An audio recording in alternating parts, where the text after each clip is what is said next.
So I had a YouTuber the other day suggest I pour a can of seafoam down the carburetor.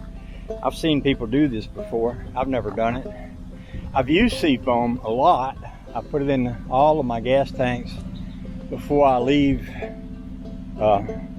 you know, to go away for the season. And I've always been very satisfied with the results of it for that. I've heard of people pouring it down the carburetor on lawnmowers and all kinds of engines, and this guy said, do it, do it, do it. So I did it. Well, he didn't say it like that, but he was recommending it a great deal, so I did. Now what I did today was I reset the valves, and I set them a little looser than they were before, and then I set the timing according to the timing light at where it should be. And then I cranked it up and it was popping. Had an odd little popping noise in it. So I thought, well, I'll try the seafoam trick.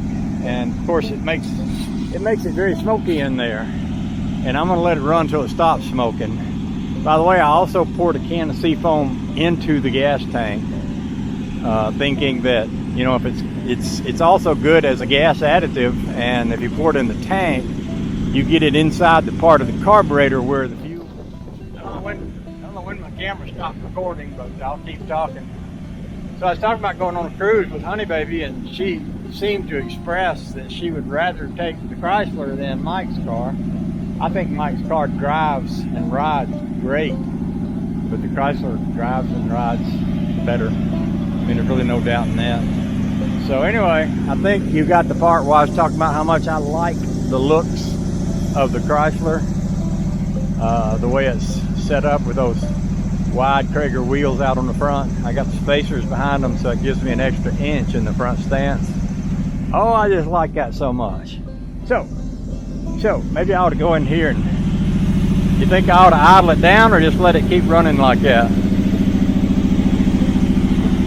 I'll just let it keep running, as long as she don't get hot or anything.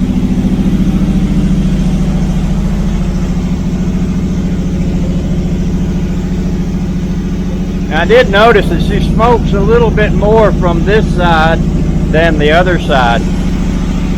Also, a while ago, while it was popping, let me walk outside.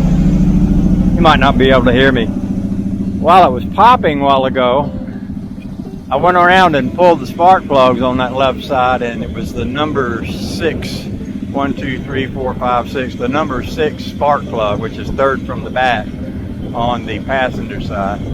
When I pulled that, it stopped making that popping noise. So whatever is going on there in that cylinder. Somebody suggested things like, you know, your valve seats might not be good in the head, stuff like that, and that is a possibility. These heads have not been worked. They were the heads that were on that engine when I got it, so they are not, what's the word I'm looking for? They haven't been reworked or anything like that. So we'll try it that way for a while. We'll see if this takes the popping out of it, and wait for the smoke to settle, and then we'll kind of go from there. I turned the lights on just because I thought it looked cool. I had a picture of the rat rod with the Cadillac motor one time when it was cold, and I cranked it out there in that shed, and I accidentally had the lights on, and it was all smoky, and them headlights cutting through the smoke looked really cool. So I thought, why not? Let's do that again. It looked good. So I did. That's the kind of guy I am.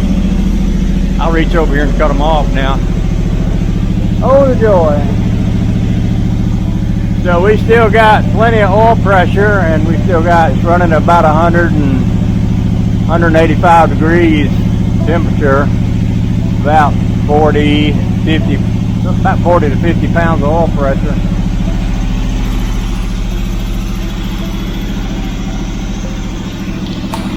I could start to ease her down a little bit as far as the idle goes.